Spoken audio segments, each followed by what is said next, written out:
안녕하세요. S정원 대표원장 김선호입니다. 오늘 그러면 이렇게 리프팅에 대해서 이야기해 볼 건데요. 각자의 부분에 따라서 고민하시는 것들이 좀 다르실 수 있기 때문에 거기에 대해서 조금씩 알려드리겠습니다.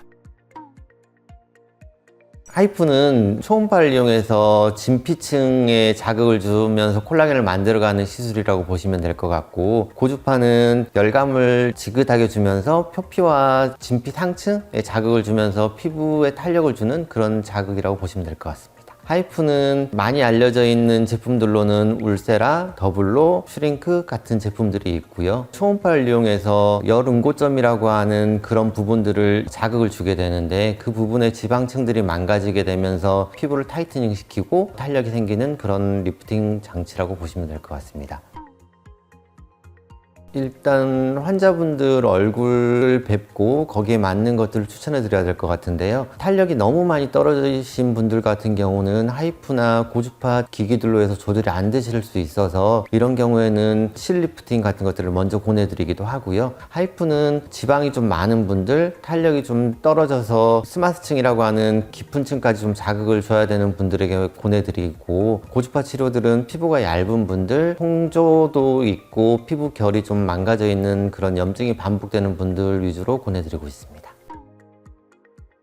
리프팅 기구들은 대체로 열을 피부에 주면서 피부 변화를 일으키는 제품들인데요. 그렇기 때문에 한 30분에서 1시간 정도는 열감이 유지될 수 있습니다. 홍조가 생긴 것들에 대해서 너무 과하게 걱정하시거나 놀라셔서 그 부분들을 차갑게 만들려고 하시는 경우가 있는데요. 그렇게 해주시면 안 되고, 그 부분들이 완화될 수 있도록 해주시는 게 좋을 것 같고요. 자극을 주는 것들도 피해 주시는 게 좋을 것 같습니다.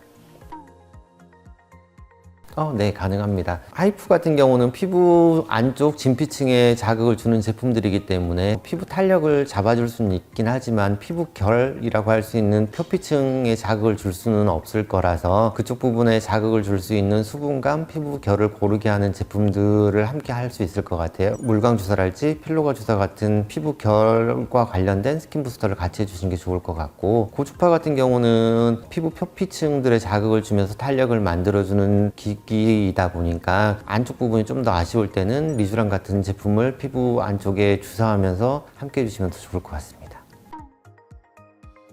요즘 남성분들도 리프팅에 관심이 많으셔서 병원에 자주 오시게 되는데요. 일단 남성분들은 피부가 좀 두텁습니다. 그리고 진피층에 지방층도 많이 있고 콜라겐도 많이 있어서 그 부분들에 대한 탄력이 떨어지는 시점이 조금 더 여성분들보다는 더 느린 것 같아요. 그렇지만 그 부분들에 대한 탄력을 계속 잡아가야 되기 때문에 좀 더 깊은 층에 자극을 줄 수 있는 하이프 장비들로 리프팅을 하시는 게 좀 더 좋을 것 같고, 여성분들은 피부가 얇기도 하고 예민하기도 하고 화장을 지우시면서 자극을 좀 많이 주시는 경우들이 좀 있어서 가지고 있는 것도 약한데 망가뜨리는 모습들도 자주 나타나시게 되거든요. 그래서 고주파 같은 장비들을 이용해서 피부 안쪽 부분의 진피층을 개선시켜주는 그런 처치들도 같이 해주시는 게 좋을 것 같습니다. 남성분들 같은 경우는 남성미를 더 강조하기 때문에 그런 초음파 장비들을 이용해서 턱선 라인이나 광대뼈 라인, 얼굴 옆선 라인들을 더 자극을 주면서 그쪽을 갸름하게 만들면서 모양을 만들어가면 더 좋을 것 같고요. 여성분들 같은 경우는 예민한 피부 상태를 좀 잘 잡아가기 위해서 고주파 같은 걸로 결을 만들면서 부드러운 라인을 잡아가는 게 좋을 것 같습니다. 리프팅 하시고 나서 집에서 하실 수 있는 것들은 충분한 휴식, 수분 공급 같은 게 기본일 것 같아요. 자극을 좀 주시는 것들을 좀 피하시고, 효과들이 은근히 나타나게 하는 시술들도 있기 때문에 받으시는 시술에 따라서 지켜보시고 다음 일정에 맞춰서 시술을 받으시는 것들이 좀 좋을 것 같긴 하고요. 부족한 부분들은 또 다른 리프팅 장비들을 이용해서 채워가신다고 생각하시면 좋을 것 같습니다. 제가 뭐 다른 게 있을까 살짝 고민인데요. 일단 저는 기본에 충실하는 거가 가장 중요한 것 같습니다. 어떤 피부 타입인지 어떤 모습을 원하시는지를 먼저 잘 듣고 파악을 하고 거기에 대해서 적절하게 권해드리는 것들이 제일 중요한 점인 것 같고요. 그리고 나서 효과들이 만들어질 수 있는 방법대로 시술해 드리는 것들이 있는 것 같아요. 그래서 다시 찾아오시는 분들이 자주 있으신 것 같아요. 잘못된 생활 습관으로 탄력들을 더 망가뜨리시는 경우가 있어요. 더 나빠지지 않는 습관을 만드시고 그리고 나서 탄력 처치를 받으셨을 때 가장 효과가 좋은 것 같습니다. 이상 S정원 대표원장 김선호였습니다. 감사합니다.